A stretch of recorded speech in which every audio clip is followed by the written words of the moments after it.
Hey, what's up everybody? Thanks for clicking on the video. This is David Pendleton, and now I'm going to cover most of the back nine on the Summer Major Pro round. The only thing I'm not going to cover is hole number 12 because I just messed up both of my drives, and I had to save both of the eagles with chip-in shots.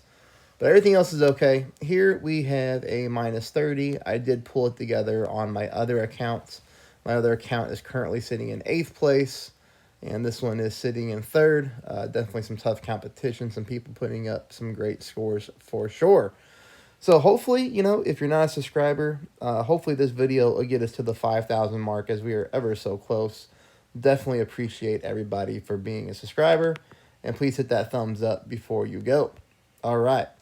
Hole number 1, finally able to pick up this eagle here on the back nine. So what we're going to do is we're just going to blast this thing up the fairway. You're going to see here that we have tailwind. Now, the biggest thing about it is, we're not going to be using max topspin. So your level APOC is not going to matter. But for me here, with 6.9 mile per hour wind, I went a little bit over 4 bars of topspin. Obviously, the higher the wind, the less topspin, okay? The lower the wind, the more topspin you can get away with. But right here, this will be a good shot. We're going to pull this one 10%, and then I flip the screen around, and then I pull it back towards me. This is basically just pulling it back to max distance. And then from here, we are going to be going with an overpower shot with about half a ball of curl to the right. That was not full overpower. It was close to full OP. The most important thing here is that we just don't go too long. And in this situation, we don't even come close to going too long. So that's going to put us at a very nice shot for the chip-in. Now, the biggest thing is if you take a look at this screen right now, look how much this green slopes from left to right. We're seeing a lot of people miss their chip-in shot, okay? So just be careful on that chip-in shot and make sure that when you take this shot, you are applying that left side spin. I talked about that a lot in Rookie. We got to do the same thing here on Pro. It's the same green. So look at this. I'm going with 2 bars of side spin to the left, full top. I'm even offsetting this shot to the left-hand side of the cup, just like that.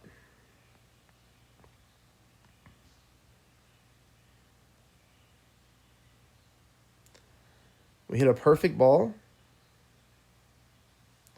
And you'll see I almost missed that. Even with the left side spin, even only doing 10% elevation and offsetting left, that ball almost did not go in the hole. So be very, very careful on your chip-in shot on hole number 1. Okay, hole number 2. Again, this one's just giving me troubles. 15% at maximum distance. Now here I went with 2.5 bars of side spin to the left, a couple bars of top spin. Look how much the ball guideline is going through the pin. So that's a pretty significant tail through the pin.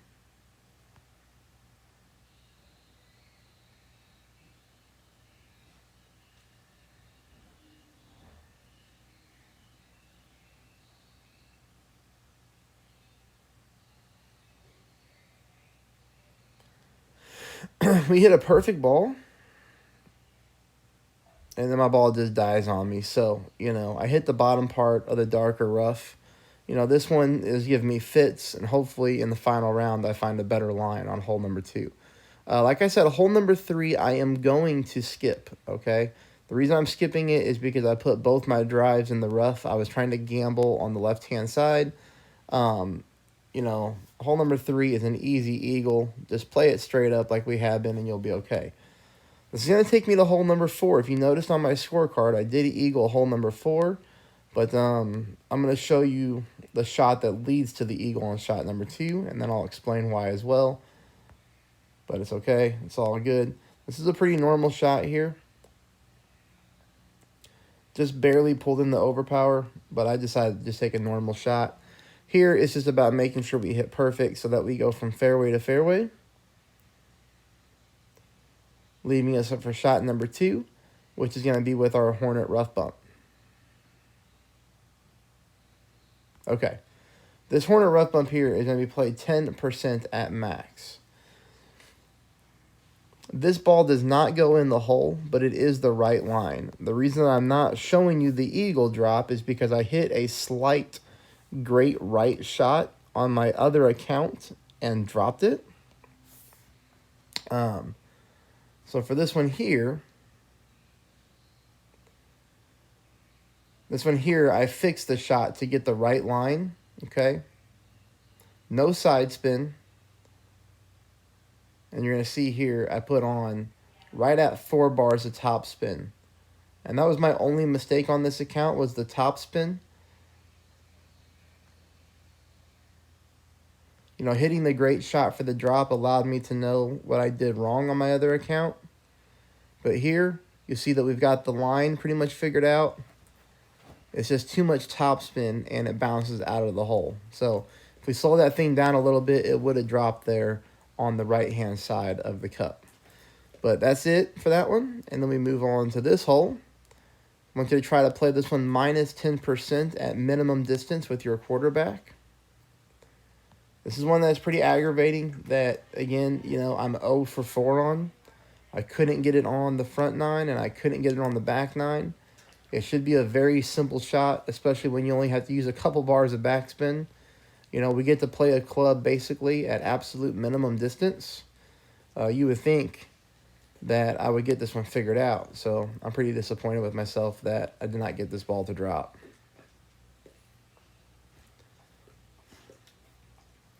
But I think when you watch my shot here and you watch how I miss it, you know, I think it's going to really increase the odds for you to get the drop. Just barely missed that one to the left-hand side of the hole. You know, I did play that one, like I said, minus 10%. What in the world?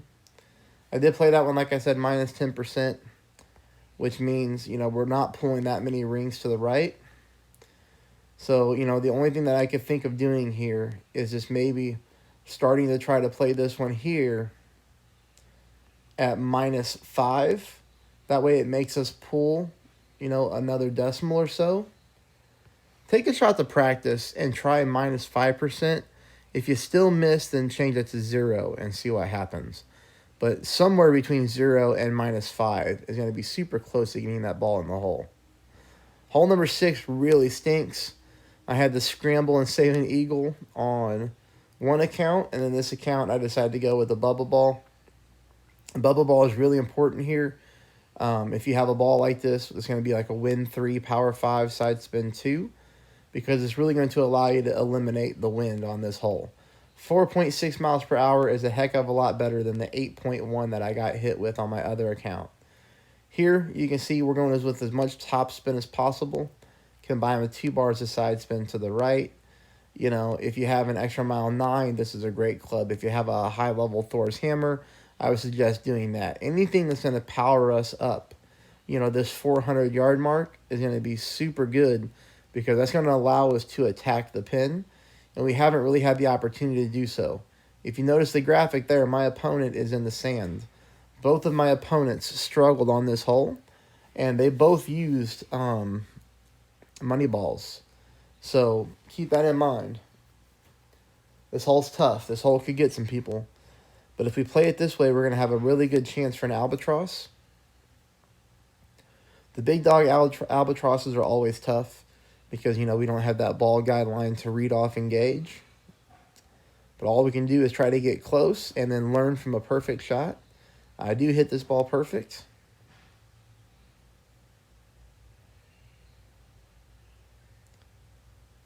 Speed is really nice. We just miss it there to the right-hand side. This one takes us here into hole number 7. Hole number 7, we're very, very close to picking up the eagle. I think it's just going to be a minor tweak. Let's take our rock, and let's go with 3 bars of side spin to the right, combined with 4 top. Here I'm putting my orange ring on the rough line.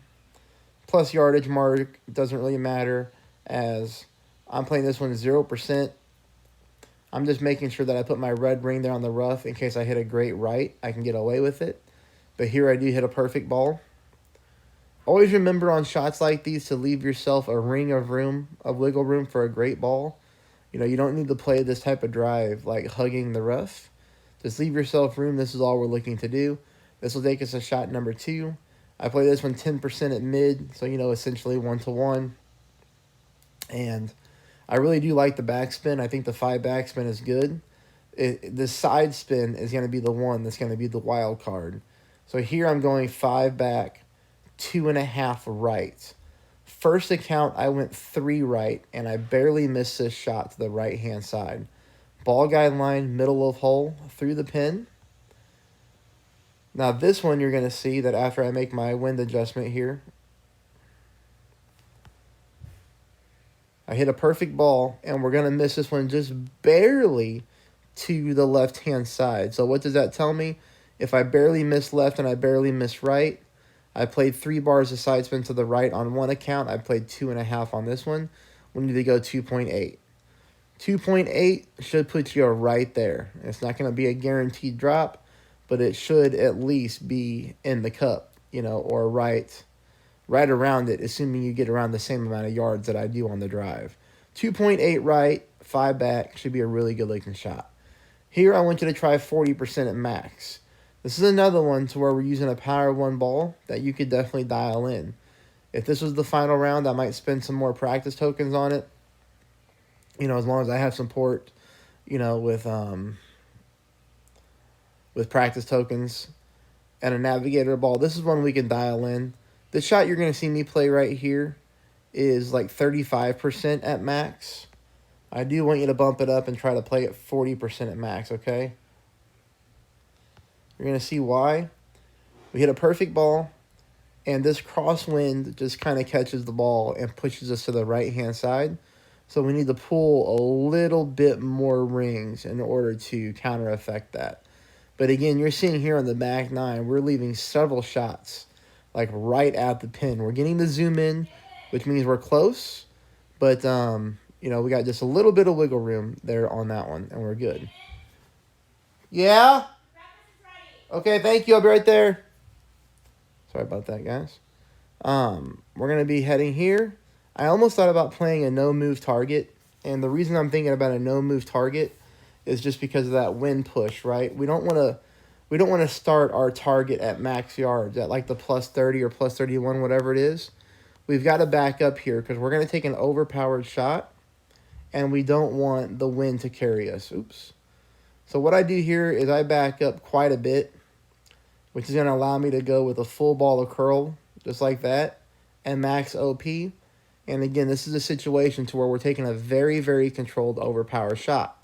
You'll see that by backing my target up, I leave just enough room to hit one fairway and then bounce to the next fairway. And I do believe that this 422-yard mark, you don't have to get that much, but you do need to get around it because we're taking a shot here at basically max distance with our Grizzly. Okay, this is it for the opening round. I will see you all for the final round.